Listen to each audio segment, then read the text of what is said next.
صلی علی رسول الکریم وعلی آلہ وصحبہ ذریۃ اجمعین رب اشرح لی صدری ویسر لی امری واحلل عقدۃ من لسانی یفقهوا قولی واجعل لی وزیرا من اہلی آمین یا رب العالمین سبحانک لا علم لنا الا ما علمتنا انک انت العلیم الحکیم اللہم الہمنی رشدی وعظنی من شر نفسی۔ الحمدللہ ہم لوگ سورہ المائدہ کا ترجمہ اور مختصر تشریح پڑھ رہے ہیں۔ آج ہم لوگ انشاءاللہ آیت نمبر 94 سے شروع کریں گے۔ ہم نے بات کی تھی، یا پہلے بھی بات آ چکی ہے شروع میں، کہ حالت احرام میں اللہ تعالیٰ نے شکار کرنے کی ممانعت فرمائی ہے۔ اس کی وجہ اللہ تعالیٰ نے یہ بیان فرمائی ہے، ایسا لگتا ہے کہ صرف آزمائش ہے کہ اللہ تعالیٰ اپنے بندوں کو آزماتا ہے۔ تو اللہ تعالیٰ فرماتے ہیں یا ایھا الذین آمنوا، اے اہل ایمان، لیبلونکم اللہ بشیء من الصید، اللہ تعالیٰ لازماً آزمائے گا تمہیں کسی شکار کے ذریعے سے۔ صرف ان جانوروں کا شکار اللہ تعالیٰ نے منع فرمایا جن کا گوشت کھانے کا کام ہوتا ہے۔ پھر اللہ تعالیٰ فرماتے ہیں تنالہ ایدیکم ورماحکم، جس کو پہنچتے ہوں گے تمہارے ہاتھ اور نیزے، یعنی کہ وہ ایسا ہوگا کہ ہو سکتا ہے وہ شکار بالکل تمہارے سامنے آ جائے اور اتنا تمہارے لیے اس کو شکار کرنا آسان ہو کہ بس تم نیزہ مارو اور وہ شکار مر جائے۔ پھر اللہ تعالیٰ فرماتے ہیں لیعلم اللہ من یخافہ بالغیب، تاکہ اللہ تعالیٰ دیکھ لے ان لوگوں کو جو غیب میں ہوتے ہوئے بھی اس سے ڈرتے رہتے ہیں۔ پہلی بات یہ ہم سمجھیں کہ ڈر سے یہاں سے کیا مراد ہے؟ کہ ڈر سے مراد یہ ہوتی ہے کہ جیسے ہم لوگ اس بات کا خوف رکھتے ہیں کہ جو ہمارے والدین ہیں یا ہم سے جو بڑے ہیں یا جو وہ جن کی ہم عزت کرتے ہیں وہ کہیں ہم سے خفا نہ ہو جائیں، وہ کہیں ہم سے ناراض نہ ہو جائیں۔ تو جو اللہ تعالیٰ کا ڈر ہے یا خوف ہے نا، وہ اس چیز پر بیس کرتا ہے۔ یعنی نعوذ باللہ ہم یہ نہیں سمجھتے کہ اللہ تعالیٰ کوئی بہت ظالم جو ہے نا نعوذ باللہ پرسنالٹی ہے، ایسی بات بالکل نہیں ہے۔ تو یہاں پہ اللہ تعالیٰ نے جو فرمایا کہ غیب میں ہوتے ہوئے بھی اللہ تعالیٰ سے ڈرتے ہیں، تو دیکھیں اللہ تعالیٰ کو تو ہم نے نہیں دیکھا، تو ظاہری بات ہے جو اللہ تعالیٰ کا تقویٰ ہے، جو اللہ تعالیٰ کا ڈر ہے، وہ غیب کا ہی۔ تو جس کانٹیکس میں یہ بات آ رہی ہے کہ ڈر سے کیا مراد ہوگی ایک اور، کہ چاہے تو شکار کر لیں چاہے تو چھوڑ دیں۔ اب جس کے دل میں ایمان ہوگا وہ کیا کرے گا؟ وہ بھوک برداشت کرے گا۔ یہ اس کی بات نہیں ہو رہی ہے کہ انسان بالکل مرنے کے دہانے پہ پہنچ گیا اور کبھی بھی اس کی موت واقع ہو جائے، اس کی بات نہیں ہو رہی ہے کہ جب مرنے کا معاملہ ہو تو پھر وہاں پر حکم بدل جاتا ہے۔ پھر آگے اللہ تعالیٰ فرماتے ہیں فمن اعتدی بعد ذلک، اور اس کے بعد بھی اگر کسی نے زیادتی کی یا اس کے بعد جس نے زیادتی کی فلہ عذاب علیم، تو اللہ تعالیٰ کی طرف سے اس کے لیے دردناک عذاب۔ اللہ تعالیٰ جب بھی کوئی حکم بیان فرماتے ہیں اور اس حکم میں انسان کے پاس چوائس ہوتی ہے کہ آپ چاہیں تو کریں، اور اگر آپ کر لیں گے تو یہ آپ کا اور اللہ کا معاملہ ہے۔ دیکھیں نا، اب اگر کوئی احرام کی حالت میں شکار کر لے تو اس کے حاکم وقت کی طرف سے تو اس پہ کوئی سزا نہیں ہے۔ تو اب یہ جو انسان کام کرے گا کہ جانتے بوجھتے اللہ تعالیٰ کا حکم توڑے گا جس میں دنیا میں کوئی سزا نہیں ہے، تو اس کا مطلب ہے کہ اس کے دل میں کبر ہے۔ اس کا مطلب ہے کہ وہ یہ سمجھتا ہے کہ میں جو ہے اللہ تعالیٰ کے جو قوانین ہیں، اللہ تعالیٰ کے جو احکامات ہیں اس سے اوپر ہوں۔ اگر یہ کام کرے گا تو پھر اللہ تعالیٰ فرماتے ہیں فَلَهُ عَذَابٌ عَلِيمٌ، اس کے لیے دردناک عذاب ہے۔ اور میں ہمیشہ اس بات پہ زور دیتا ہوں اور آج پھر اس کو دہراؤں گا کہ اللہ تعالیٰ کا عذاب انسان کو اس دنیا میں بھی ملتا ہے اور آخرت کی چترول علیحدہ ہے۔ پھر آگے اللہ تعالیٰ فرماتے ہیں یا ایھا الذین آمنوا، اے ایمان والو، لا تقتلوا الصید وانتم حرم، جب تم احرام کی حالت میں ہو تو شکار کو قتل مت کرو۔ پھر اللہ تعالیٰ اس بات کو دہرا رہے ہیں، یعنی حلال چیزیں تمہارے لیے اللہ تعالیٰ نے منع کی ہیں، بطور امتحان ہے، شکار کو قتل مت کرو۔ ومن قتلہ منکم متعمدا، اور اگر کوئی قتل کرے یا شکار کرے جانتے بوجھتے، متعمدا جانتے بوجھتے، فجزاء مثل ما قتل من النعم، تو پھر اس کا کفارہ ہوگا اسی طرح کا ایک چوپایا جیسا کہ اس نے قتل کیا ہے۔ اگر کوئی ہرن مارے گا تو پھر وہ بکری دے گا، اگر کوئی نیل گائے مارے گا تو پھر گائے کا کفارہ بھرے گا، یا اس طرح کی اور چیز۔ اچھا، اب یہاں پر ایک اور سوال اٹھتا ہے کہ اگر کوئی موذی جانور ہو تو پھر کوئی چیتا، شیر، سانپ، بچھو، تو پھر ایسے جانور کا جواب مارا جا سکتا ہے، کیونکہ اب یہاں پہ زندگی موت والا معاملہ آ گیا، انسان کی زندگی کا معاملہ آ گیا۔ پھر آگے اللہ تعالیٰ فرماتے ہیں، یہ جو اللہ تعالیٰ نے فرمایا کہ جزا اس کی یہ ہوگی کہ ویسے ایک جانور قتل کیا جائے، تو اس کا ڈیسیجن کون لے گا، کون ڈیسائیڈ کرے گا؟ یحکم بہ ذوا عدل منکم، جس کا فیصلہ تم میں سے دو عادل آدمی کریں گے، یعنی متقی اور معتبر۔ ہمارے دین میں متقی اور معتبر وہ انسان گنا جاتا ہے جس کے معتبر ہونے کی لوگ گواہی دیں۔ اگر ایک شخص چاہے امام مسجد بھی ہے، اگر اس کے معتبر ہونے کی گواہی نہیں دیتے نا لوگ اسے متقی نہیں سمجھتے نا، ہو سکتا بھی اس نے مسجد بنائی ہو، خود امام بن کے بیٹھ گیا ہو، ممکن ہے نا، ضروری تو نہیں ہے کہ جتنے بھی امام مسجدوں میں ہیں وہ سب جو ہے وہ لوگوں نے رکھے ہوئے ہیں، لوگ اپنی مسجد میں بنا کے امام بیٹھ جاتے ہیں۔ تو اگر لوگ اس کو متقی نہیں مانتے، اس کو معتبر نہیں مانتے، چاہے اس کی گھٹنوں تک داڑھی جاتی ہو، چلے گھٹنے تو بہت لمبے ہو گئے، ناف تک اس کی داڑھی جاتی ہو، اس کی گواہی کا کوئی اعتبار نہیں۔ وہ چاہے امام کیا ہو، وہ چاہے اپنے آپ کو جو ہے نا وہ علامہ اور مفتی اور پتہ نہیں کیا کیا گنتا ہو، اس کی گواہی کا کوئی اعتبار نہیں۔ تو دین میں معتبر اور متقی وہی ہوگا جو دیندار لوگوں کے نزدیک معتبر متقی ہو. اگر دیندار لوگوں کے نزدیک معتبر اور متقی نہیں ہے تو ایسے شخص کی گواہی قبول نہیں کی جائے گی. بہرحال دو متقی اور معتبر شخص اس بات کی گواہی دیں گے کہ جو اس نے جانور مارا ہے، ظاہر بات ہے دین کا علم ہونا ضروری ہے، تو اب وہ کس جانور کو صدقے یا نظر کے طور پر پیش کرے گا. پھر آگے اللہ تعالیٰ فرماتے ہیں ہدیم بالغ الکعبہ، یہ نظر کی حیثیت سے خانہ کعبہ تک پہنچایا جائے گا. یعنی خانہ کعبہ کی نظر لے کیا جائے گا، یا یہ سمجھ لیں کہ اس کو خانہ کعبہ لے جا کر وہاں پر ذبح کیا جائے گا، اور کفارہ دینے والا خود اس میں سے کچھ نہیں کھا سکتا. او کفارتن طعام مساکین، یا پھر اس کا کفارہ ہے کچھ مساکین کو کھانا کھلانا. اور یہ بھی وہ دو معتبر شخصی طے کریں گے جن کو دین کا علم ہے، جو دینداروں کے نزدیک معتبر ہیں. اس کا فیصلہ بھی وہ دو معتبر شخصی کریں گے. او عدل ذالک صیامن، یا اتنے ہی روزے رکھنے. اس آیت میں او یعنی اختیار جو کیا گیا ہے کہ شکار کرنے والے کو اختیار ہے کہ ان تینوں میں سے جو کفارہ چاہے ادا کر دے. بل ایک رائے یہ بھی ہے کہ جو اللہ تعالیٰ نے ترتیب بیان کی ہے اسی سے آئے. پھر آگے اللہ تعالیٰ فرماتے ہیں لیذوق وبال امرہ، تاکہ وہ اپنے کیے کی سزا چکھے، کیونکہ اس نے اللہ تعالیٰ کا حکم توڑا ہے، جانتے بوجھتے توڑا ہے. عفا اللہ عما سلف، اللہ معاف کر چکا ہے جو پہلے ہو چکا. جو نہیں جانتا تھا، جس نے پہلے جو کر دیا اللہ تعالیٰ نے اس کو معاف کر دیا ہے. ومن عاد فینتقم اللہ منہ واللہ عزیز ذو انتقام، لیکن جو کوئی بھی پھر ایسا کرے گا تو اللہ تعالیٰ اس سے انتقام لے گا، اور یقیناً اللہ تعالیٰ زبردست ہے انتقام لینے والا. اللہ تعالیٰ جب انتقام لے گا، دیکھیں اللہ تعالیٰ کو ضرورت تو نہیں ہے اس کی، اللہ تعالیٰ کو کوئی ضرورت نہیں ہے کہ اللہ تعالیٰ جو ہے نا وہ انتقام لیتا ہے. لیکن یہاں پر اللہ تعالیٰ اپنی بات میں زور پیدا کرنے کے لیے فرما رہے ہیں کہ جب ایک انسان جانتے بوجھتے اللہ تعالیٰ کے احکامات کو توڑے گا تو پھر اللہ تعالیٰ اسے کسی نہ کسی مصیبت میں مبتلا ضرور کرے گا. توبہ کی شرط پر گناہ جو کیا گیا ہوتا ہے اس کی توبہ قبول نہیں ہوتی. تو جو شخص جانتے بوجھتے اللہ تعالیٰ کا حکم توڑے گا، اللہ تعالیٰ لازماً اسے اس دنیا میں ذلیل کرے گا، اللہ تعالیٰ لازماً اسے اس دنیا میں رسوا کرے گا، اس پہ لازماً اس دنیا میں آفات آ کر رہیں گی. اور پھر آخرت کا جو عذاب ہے وہ تو یقینی ہے. اگر اللہ تعالیٰ سے وہ معافی مانگ لے تو اچھی بات ہے، لیکن اگر وہ توبہ نہیں کرتا یا یہ سمجھے کہ صدق دل سے اللہ تعالیٰ کی طرف نہیں پلٹتا تو دنیا میں بھی چترول پکی ہے، آخرت کی بھی چترول پکی. پھر آگے اللہ تعالیٰ فرماتے ہیں احل لکم صید البحر وطعامہ، البتہ تمہارے لیے حلال کر دیا گیا ہے سمندر کا شکار اور اس کا کھانا. صید البحری یعنی صید سے مراد ہے جو سمندر کا زندہ جانور. آگے اللہ تعالیٰ فرماتے ہیں وطعامہ، اس سے مراد ہے وہ مچھلی جو مر گئی. سمندر کا مردار بھی حلال ہے، چاہے وہ سمندر کے اندر آپ کو مل جائے، چاہے سمندر کے اوپر تیر رہا ہو، چاہے سمندر سے باہر. اگر صاف ستھرا نہیں ہے تو مت کھائیں، لیکن اپنی اصل میں وہ حلال. سمندر کا ہر وہ جانور جو سمندر سے باہر نکل کے مر جائے وہ حلال ہے. اس آیت کی روح سے وہ حلال. جو علماء میں اختلاف پایا جاتا ہے یا فقہاء میں اختلاف پایا جاتا ہے وہ اس چیز کا ہے کہ ایک جانور اگر سمندر سے باہر نکلتا ہے اور پھر بھی زندہ ہے کیا وہ جائز ہوگا یا نہیں، کھانا جائز ہوگا نہیں. تو یہ فقہی بحثیں ہیں، ہم اس میں نہیں جائیں گے. اس میں موٹا سا اصول یہ ہے کہ ہر وہ جانور جو سمندر میں رہنے والا ہے اس کو حلال جانا جاتا ہے. موٹا سا اصول ہے کہ ہر وہ جانور جو سمندر میں رہنے والا ہے اگر آپ اسے سمندر سے باہر بھی نکال لیں وہ زندہ تو رہے گا لیکن خشکی پر رہتا نہیں ہے، رہتا وہ سمندر میں ہی ہے، تو وہ حلال ہوگا. مثلا جیسے دیکھتے ہیں کئی مچھلیاں ہیں نا، جیسے ویل مچھلی ہے، ڈولفن وغیرہ ہے، اب ان کے اندر تو پھیپھڑے ہوتے ہیں، ان کے تو گلز نہیں ہوتے ہیں.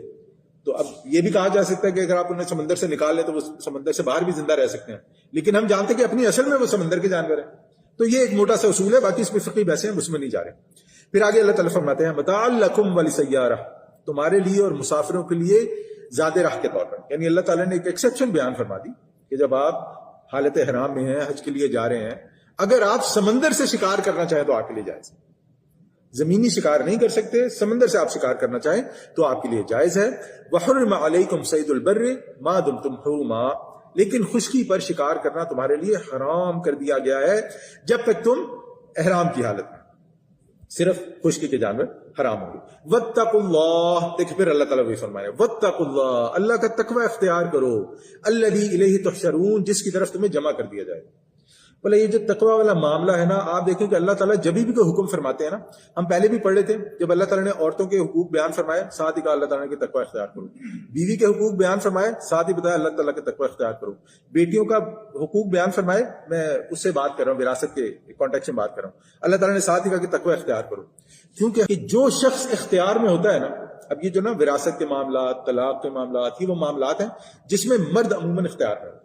ان جنرل ہم بات کر رہے ہیں، لیکن ان جنرل بھی ہم دیکھتے ہیں کہ دس از اے میل ڈومیننٹ ورلڈ، اس لیے اختیارات جو ہیں وہ زیادہ تر مردوں کے پاس ہیں. اللہ تعالیٰ بار بار فرماتا ہے کہ دیکھو اللہ کا تقوی اختیار کرو. اگر اللہ نے تمہیں اختیار دیا ہے تو وہ کام کرو جو صحیح ہے. اگر وہ کام نہیں کرو گے، دیکھیں اگر انسان صحیح کام نہیں کرتا نا تو اپنی تو اس کی جو چترول ہونی ہے وہ ہونی ہے، اپنے جو اس نے مصیبتوں میں پڑنا ہے، اللہ تعالیٰ کی طرف سے اس پر عذاب آنا ہے، لوگوں کی طرف سے اس پہ لعن طعن ہونی ہے. اور کوئی شخص یہ نہ سمجھے کہ وہ مر جائے گا تو بچ جائے گا. جو دنیا میں بے ایمانی کرتا ہے، اپنے اختیار کو صحیح استعمال نہیں کرتا ہے، لوگ مرنے کے بعد بھی اس پہ لعنتیں ڈالتے ہیں. کوئی یہ نہ سمجھے کہ وہ مرنے کے بعد بچ جائے گا. بہرحال تو جو شخص کسی بھی طرح کا اختیار رکھتا ہو، مرد یا عورت، اگر وہ اللہ کا تقوی اختیار نہیں کرے گا تو دین مذاق بن کے رہے گا. پھر اپنی مرضی ہے، وہ اس میں سے جو اسے پسند ہے وہ لے لے گا، جو پسند نہیں ہے وہ چھوڑ دے گا. اور ہم یہی دیکھتے ہیں کہ آپ دیکھیں کہ آج ہم پاکستان کی مثال ہی دیتے ہیں بار بار، آج پھر پاکستان کی مثال دیں گے کہ پاکستان کو حاصل کیا گیا. پاکستان کا مطلب کیا؟ لا الہ الا اللہ، موٹا سا محمد رسول اللہ، اسی کے لیے. لیکن پاکستان میں دین کا حال کیا ہو گیا؟ پچھلی بار کی بات ہوئی تھی کہ ہزاروں کی تعداد میں مدارس ہیں، لاکھوں کی تعداد میں علماء وہاں سے فارغ ہوتے ہیں، اور ملینز کی تعداد میں ہمارے پاس حفاظ ہوں گے، ملینز کی تعداد میں ہمارے پاس علماء ہوں گے. لیکن دین کا کیا حال ہو گیا؟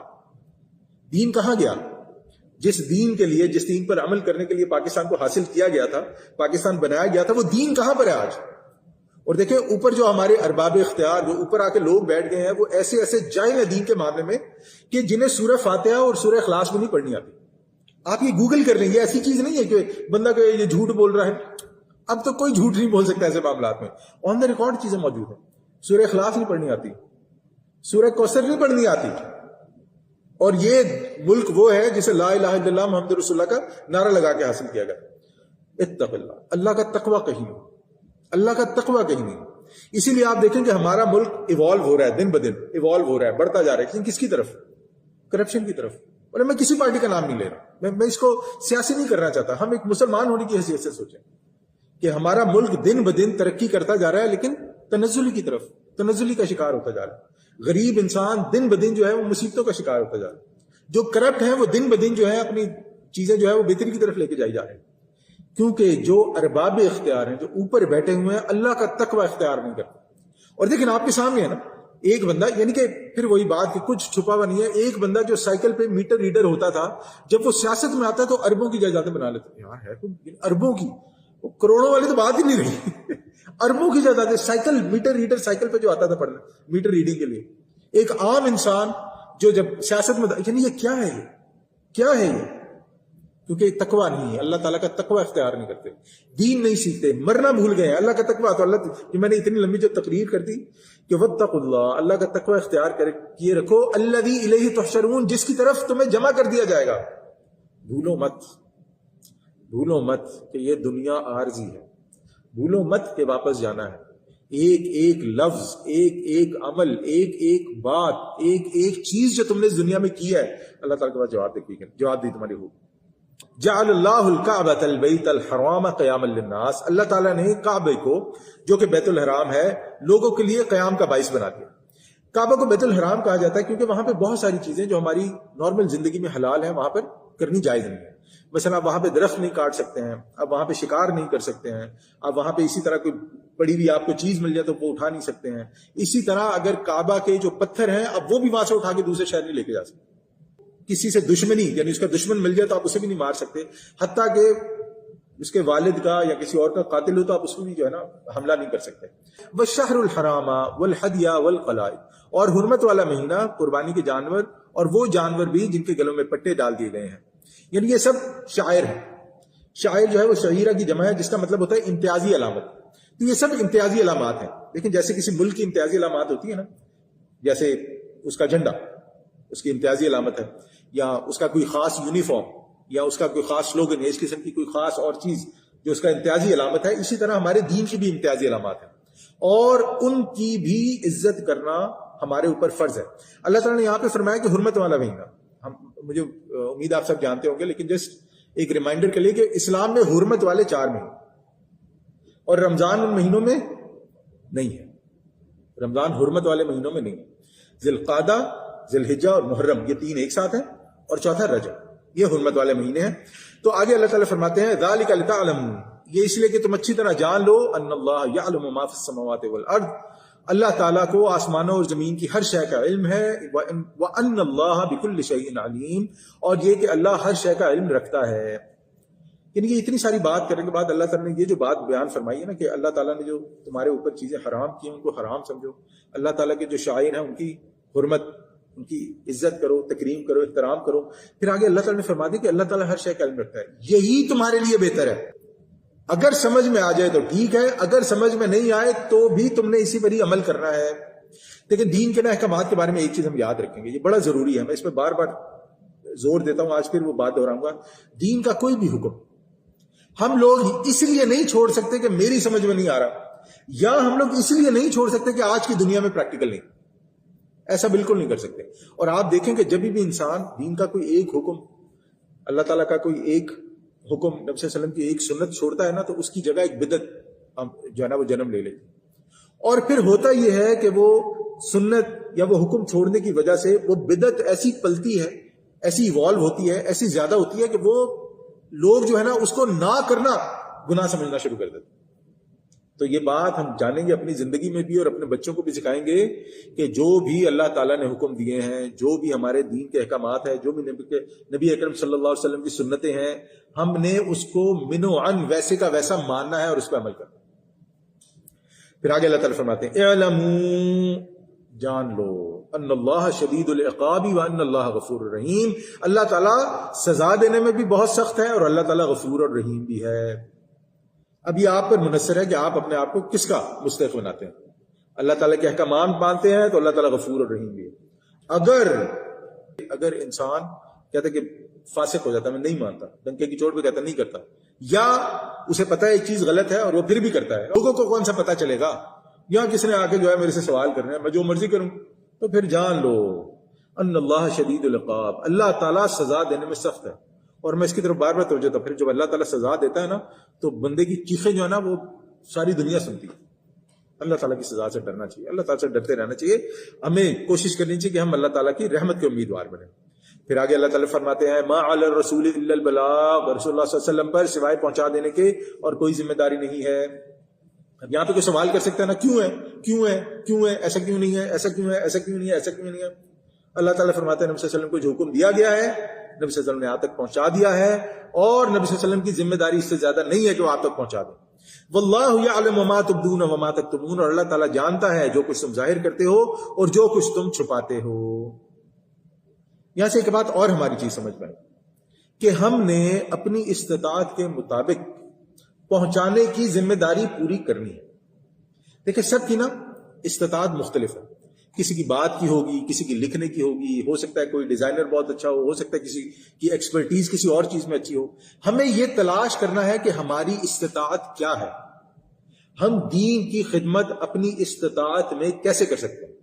یہ استطاعت جاننا ہمارے لیے بہت ضروری ہے، کیونکہ اللہ تعالیٰ نا قیامت والے دن آپ سے پوچھے گا، یہاں بھی آپ کو ڈاکٹر بنایا تھا، ہاں بھی آپ کو اکاؤنٹنٹ بنایا تھا، ہاں بھی آپ یہ کرتے تھے، ہاں بھی آپ یہ کرتے تھے، یہ بتاؤ کہ یہ ساری ایکسپرٹیز میں تم نے دین کے لیے کیا کیا؟ ہم کیا جواب دیں گے کہ میں ایک بزنس مین کی حیثیت سے، یا میں ایک ڈاکٹر کی حیثیت سے، یا میں ایک اکاؤنٹنٹ کی حیثیت سے، یا میں ایک امام کی حیثیت سے میں اللہ تعالیٰ کو جواب دوں؟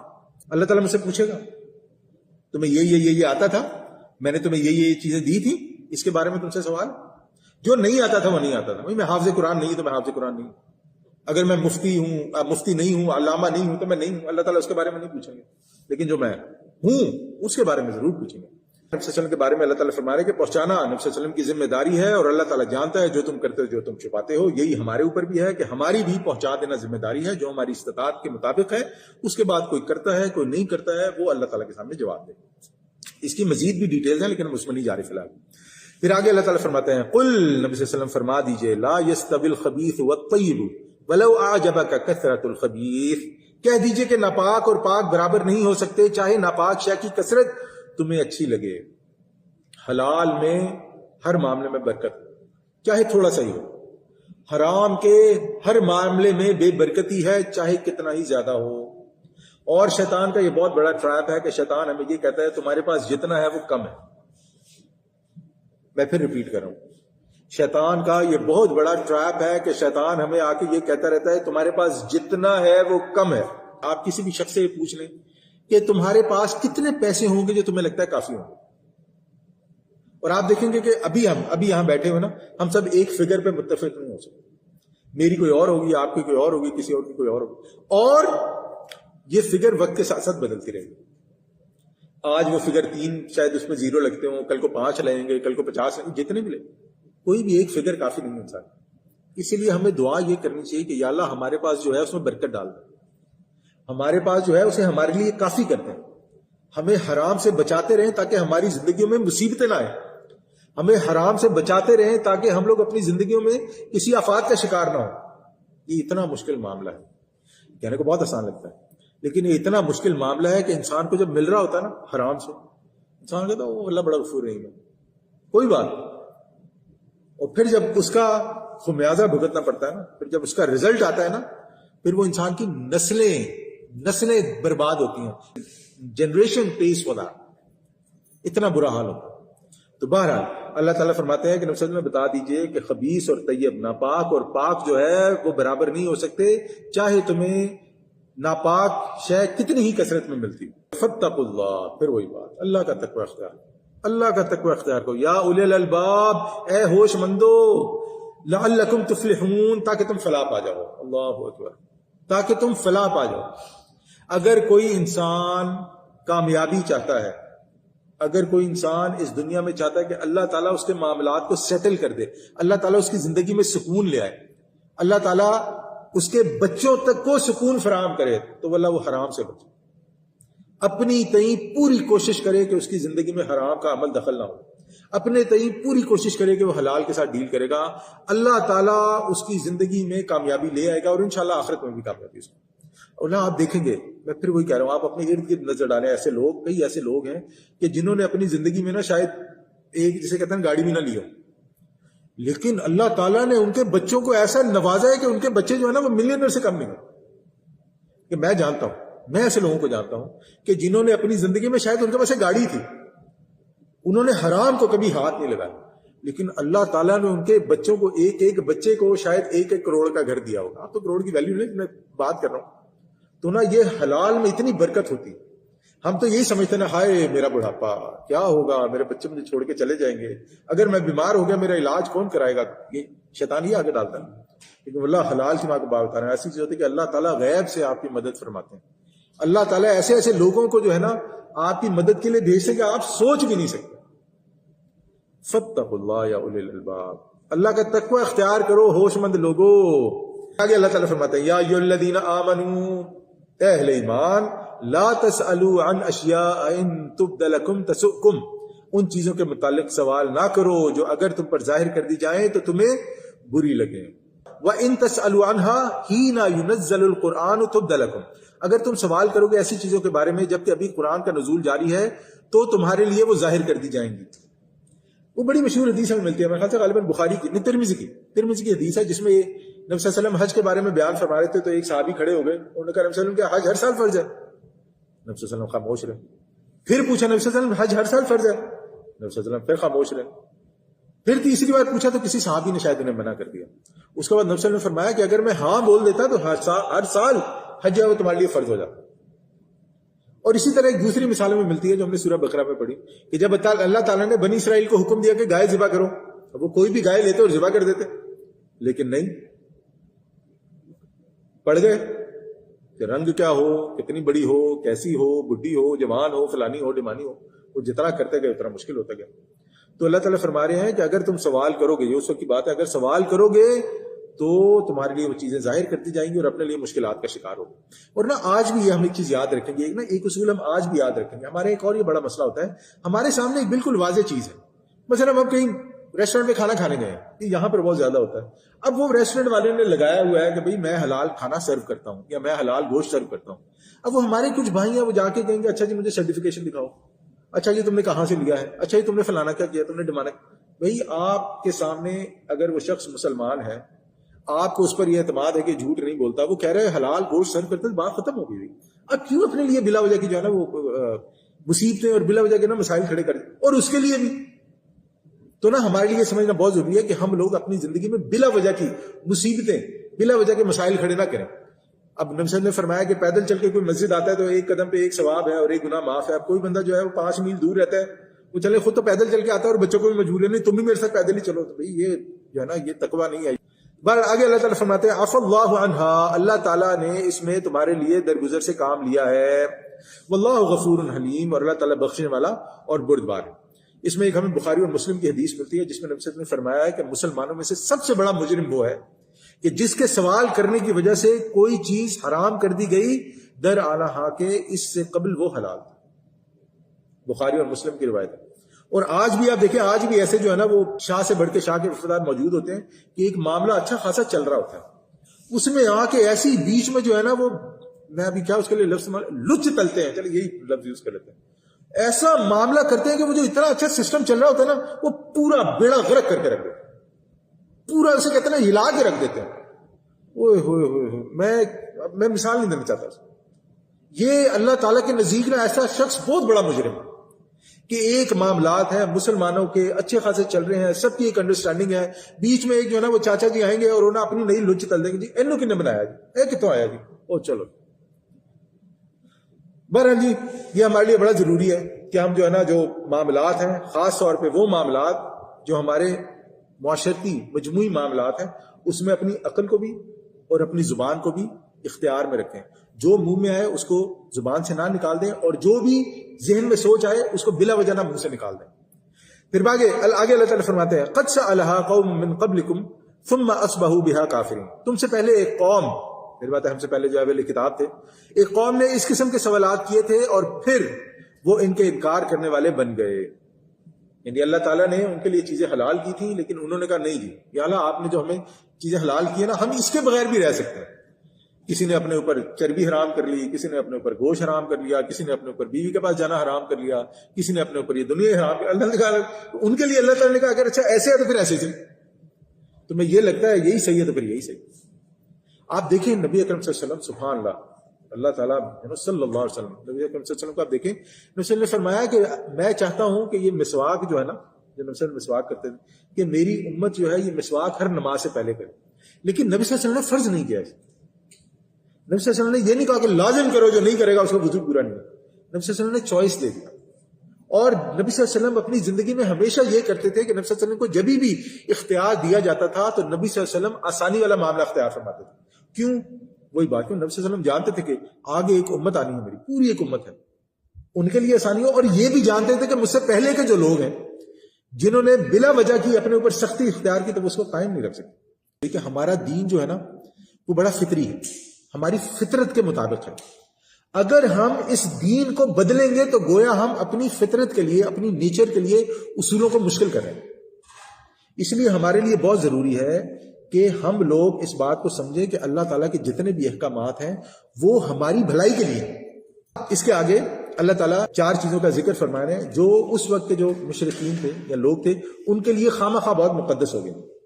ما جعل اللہ من بحیرۃ ولا صائبۃ ولا وسیلۃ ولا حام، اللہ نے نہ تو بحیرہ کو کوئی چیز بنایا ہے، نہ صائبہ کو، نہ وسیلہ کو، اور نہ حام کو.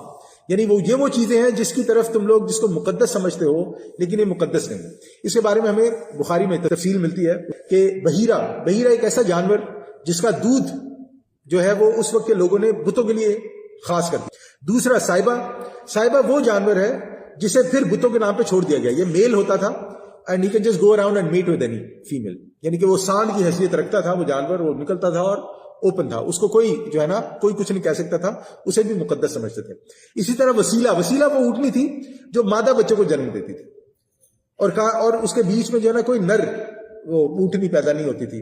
کہا اس کے لیے ایک فگر 10 کی بھی ملتی ہے کہ اس نے 10 کو دیا ہو، لیکن بہرحال ایسی اونٹنی جس نے صرف مادہ بچوں کو جو ہے وہ جنم دیا ہو اسے بھی بتوں کے نام پہ چھوڑ دیا جاتا تھا. اور حام وہ نر اونٹ جو ایک خاص تعداد میں جفتی کر چکا ہو، یعنی بچے پیدا کر چکا ہو وہ اونٹ، اور اس میں بھی یہ کہا جاتا ہے کہ وہ 12-15 کے 10 بچے جو ہے پیدا کر چکا ہو، اسے بھی بتوں کے نام پہ چھوڑ دیا جاتا تھا. اب اللہ تعالیٰ فرما رہے ہیں اس وقت کے حساب سے ایگزامپل دے کے اللہ تعالیٰ فرما رہے ہیں کہ یہ جو تم لوگوں نے تقدس بنایا ہوا ہے نا ان چیزوں کا، اللہ تعالیٰ کے پاس یہ مقدس نہیں ہے، یہ تم لوگ کی اپنی انڈرسٹینڈنگ ہے. اور یہاں پر ہمارے لیے کیا ہے اس میں ہمارے لیے بھی یہ ہے کہ اللہ تعالیٰ نے ہمارے لیے جو چیزیں جائز کی ہیں نا ہم انہیں بلا وجہ اپنے اوپر نہ حرام نہ کریں. لیکن جب اللہ تعالیٰ نے ایک چیز ہمارے لیے حلال کیا ہے، ایک گوشت ہمارے لیے حلال کیا ہے، چلے مجھے پسند نہیں ہے، وہ ایک علیحدہ چیز ہے، ہو سکتا ہے مجھے اسے کوئی الرجی ہو سکتا ہے مجھے اس کا ذائقہ پسند نہ ہو، وہ ایک علیحدہ چیز ہے، لیکن میں اس پہ فتوے لگانے شروع کر دوں یا میں دوسروں کو اس پہ ذلیل کرنا شروع کر دوں، ایسا معاملہ نہیں ہونا چاہیے۔ اللہ تعالیٰ نے جو حلال کیا ہے وہ ہمارے لیے حلال ہے، اللہ تعالیٰ نے جو کسی کے لیے خدمت حلال کی ہے وہ اس کے لیے حلال ہے، بلا وجہ کا انسان کو اپنے اوپر تقویٰ کا بخار نہیں چڑھانا چاہیے۔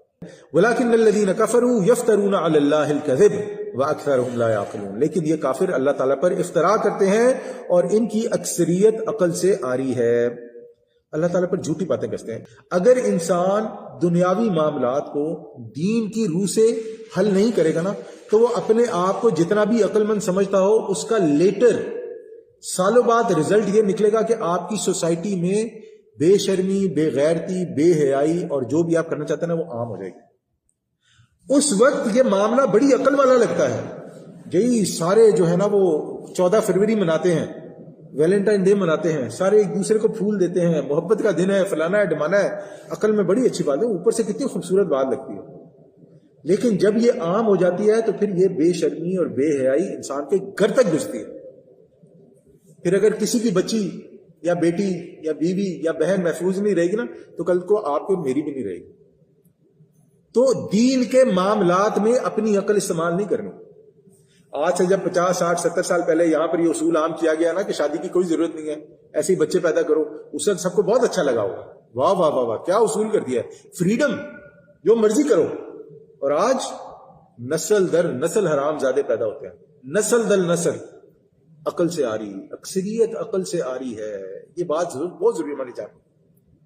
پھر آگے اللہ تعالیٰ فرماتے ہیں وَإِذَا قِيلَ لَهُمْ، اور جب ان سے کہا جاتا ہے تَعَالَوْا آؤ إِلَى مَا أَنزَلَ اللَّهُ وَإِلَى الرَّسُولِ، اس چیز کی طرف جو اللہ اور اس کے رسول نے نازل فرمائی ہے، یا جو نازل فرمائی ہے اللہ نے، اور آؤ اللہ کے رسول کی طرف، تو کیا کہتے ہیں؟ قالوا، وہ کہتے ہیں حسبنا ما وجدنا علیہ آباءنا، ہمارے لیے وہی کافی ہے جس پر ہم نے اپنے آباء و اجداد کو پایا۔ یہ دلیل ہر اس شخص کی ہوگی جو عقل سے آ رہی ہوگی۔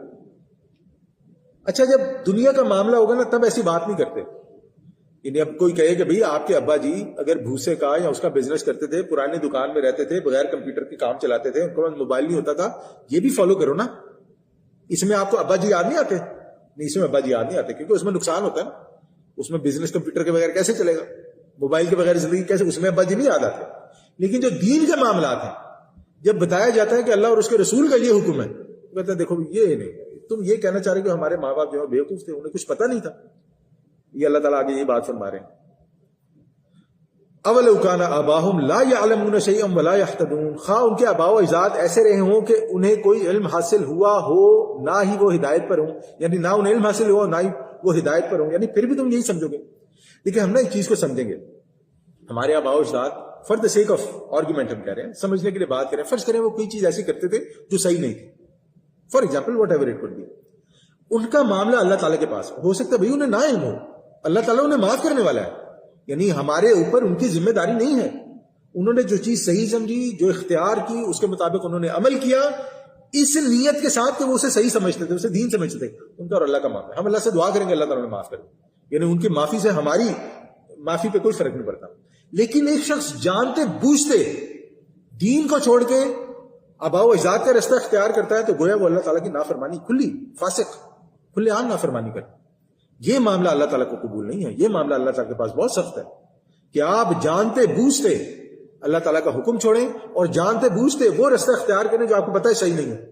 بس میں آپ کو اس کی ایک ایگزامپل دیتا ہوں، آج کل یہ بڑا رسم چل نکلی ہے کہ جمعے کو نا وہ سارے میسج ایک دوسرے کو سینڈ کرتے ہیں، جمعہ مبارک جمعہ مبارک جمعہ مبارک۔ اب اس کی دین میں کوئی اصل نہیں ہے، کیا جمعہ مبارک؟ نہ اللہ کے رسول نے کہا، نہ صحابہ نے کہا، نہ تابعین نے کہا، نہ تبع تابعین نے کہا، آپ نے ایک نئی چیز ہی کر لیا جمعہ مبارک، اس کا دین میں اصل کوئی نہیں ہے اس کی۔ آج کو جمعہ مبارک ہے، کل کو ہفتہ مبارک ہو جائے گا، پرسوں کو اتوار مبارک ہو جائے گا، وہ پھر اور کوئی چیز مبارک ہو جائے، کیونکہ جو ایک چیز دین میں ہے ہی نہیں، آپ اس کی تحدید کیسے کریں؟ کہ ہم اپنی زندگی میں کسی بھی چیز کو دین اس وقت تک نہیں سمجھتے جب تک اللہ یا اس کے رسول صلی اللہ علیہ وسلم سے اس چیز کی ویریفیکیشن نہ ہو۔ اگر ویریفیکیشن نہیں ہوتی تو وہ دین نہیں ہے، اس پر عمل کرنا ضروری نہیں ہے۔ اگر ویریفیکیشن ہو جائے تو وہ دین ہے، پھر اس پر عمل کرنا ضروری ہے، چاہے مجھے سمجھ آئے یا نہ آئے۔ پھر آگے اللہ تعالیٰ فرماتے ہیں یا ایھا الذین آمنو، اے ایمان والو، علیکم انفسکم، تم پر تمہاری ذمہ داری ہے، تم پر صرف اپنی جانوں کی ذمہ داری ہے۔ یہ ایک کلیہ موٹا سا سادہ سا اصول سمجھ لیں کہ ہم لوگ اس دنیا میں اپنے کیے کے ذمہ دار ہیں، اپنے بچوں کے بھی نہیں، اپنے ماں باپ کے بھی نہیں، اور کسی کے بھی نہیں۔ میں اس دنیا میں جو بھی اچھا کام کر رہا ہوں، میں اس دنیا میں جو بھی برا کام کر رہا ہوں، اس کا اجر یا اس کا گناہ مجھے ہی ملے گا۔ اچھا کام کروں گا، لوگ اس پہ عمل کریں گے، ثواب ملتا رہے گا۔ برا کام کروں گا، اگر لوگوں میں پھیل گیا تو گناہ بھی ملتا رہے گا قیامت تک، یا جب تک وہ چلتا رہے گا۔ اللہ تعالیٰ نے موٹا سا کلیہ بیان کر دیا ہے، اصول بیان کر دیا ہے کہ اللہ کے بندو، یا ایھا الذین آمنو، ایمان والو، علیکم انفسکم، تم پر تمہارا ہی نفس ہے، تم پر ذمہ داری صرف اپنی ہی جانوں کی ہے۔ لا یضرکم من ضل اذا اہتدیتم، جو کوئی گمراہ ہو جائے وہ تمہیں نقصان نہیں پہنچا سکتا جب کہ تم ہدایت پر ہو۔ اللہ تعالیٰ نے ہدایت کی شرط لگائی ہے، اگر کوئی شخص ہدایت پر ہے انشاءاللہ اسے جو گمراہ ہو گیا وہ گمراہ نہیں کر سکتا۔ اب یہ ہدایت کہاں سے حاصل کی جائے؟ تو ہم یہ ایک موٹا سا اصول پھر یاد رکھیں گے، ہدایت صرف اس کے لیے ہے جو ہدایت مانگتا ہے یا ہدایت کی کوشش کرتا ہے، ہدایت سب کو نہیں ملتی، یہ یاد رکھیں، ہدایت سب کے لیے نہیں ہے۔ ایک انسان چاہے اپنی پوری زندگی نمازیں پڑھ لے، روزے رکھ لے، حج کر لے، عمرے کر لے، فلانا کر لے، لیکن وہ یہ نہیں سمجھتا کہ مجھے دین سے ہدایت مل سکتی ہے، یا اس نے اپنا علیحدہ دین بنا رکھا ہے اور ان عبادات کو اس نے سن لانڈری بنایا ہوا ہے، ہدایت نہیں ملی اسے۔ اسی لیے ہم دیکھتے ہیں کہ کئی ایسے لوگ ہوتے ہیں ان کی زندگی نیکیوں سے بھری ہوتی ہے، لیکن وہی زندگی ان کے لیے ٹارچر بھی ہوتی ہے، کیونکہ اللہ کی طرف نہیں پلٹتے، مرتے ہوئے بھی۔ مطلب اس کی سب سے بڑی اگزامپل نبی صلی اللہ علیہ وسلم کے چچا، مرتے ہوئے بھی نبی صلی اللہ علیہ وسلم کہہ رہے کہ کان میں پڑھ لو کلمہ۔ اور آج ہم دیکھتے ہیں یہاں پر بھی موجود ہے، یہاں سے مراد کہ آج کی دنیا میں بھی ایسے لوگ موجود ہیں۔ آپ انہیں سمجھاؤ اللہ کا حکم میں بدلوں گا، یعنی آپ ہی کہنا چاہیے میں نے جو 20 سال پہلے کیا تھا غلط ہے، آپ ہی کہنا چاہیے میں نے جو ابھی کیا غلط ہے۔ انا للہ و انا الیہ راجعون۔ غلطی صرف، بلکہ یہ کہنا چاہیے غلطی سے پاک صرف اور صرف رسول، جتنے انبیاء ہیں وہ پاک ہوتے ہیں، کیونکہ اللہ تعالیٰ کی ان کو پروٹیکشن ہوتی ہے۔ میری آپ کی کوئی اوقات نہیں ہے کہ ہم غلطی سے پاک نہ ہوں۔ پھر اللہ تعالیٰ فرماتے ہیں الی اللہ مرجعکم جمیعا فینبئکم بما کنتم تعملون، اللہ ہی کی طرف تم سب کو لوٹ کر جانا ہے اور وہ تمہیں بتا دے گا جو کچھ تم کر رہے تھے۔ اس کا مطلب ہے اگر ایک انسان ہدایت کے لیے کوشش کرتا ہے تو ہدایت کے لیے دعا بھی کرتا رہے کہ اللہ ہمیں ہدایت دیں، اور اس کے بعد ہدایت پہ قائم بھی رکھیں، ورنہ آپ کو پتا ہے کہ نبی صلی اللہ علیہ وسلم نے فرمایا کہ شیطان تو بستر مرگ تک آ کے جو ہے نا انسان کو کچوکے لگاتا ہے، انسان کو تکلیف دیتا ہے کہ بس کسی طرح بول دو، شرک کا کلمہ اپنے منہ سے نکال دو تاکہ تمہاری جو ہے مغفرت نہ ہو۔ تو اللہ تعالیٰ فرما رہے ہیں کہ اللہ کی طرف لوٹ کر آپ کو جانا ہے، وہ آپ کو بتا دے گا جو کچھ بھی آپ کرتے رہے تھے۔ تو اللہ تعالیٰ سے دعا کرتے ہیں کہ جو بھی ہم نے پڑھا اللہ تعالیٰ اس کو سمجھنے کی، اس پر عمل کرنے کی توفیق عطا فرمائے۔ اس میں جو بھی اچھی باتیں تھیں وہ اللہ تعالیٰ کی طرف سے تھیں، اگر کوئی غلطی تھی، کوتاہی تھی تو وہ میری کمزوری تھی، اللہ تعالیٰ مجھے معاف فرمائے اور اللہ تعالیٰ میری بھی اصلاح فرمائے۔ وصلی اللہ تعالیٰ علی خیر خلق اجمعین برحمتک یا ارحم الراحمین، وآخر دعوانا ان الحمد للہ رب العالمین۔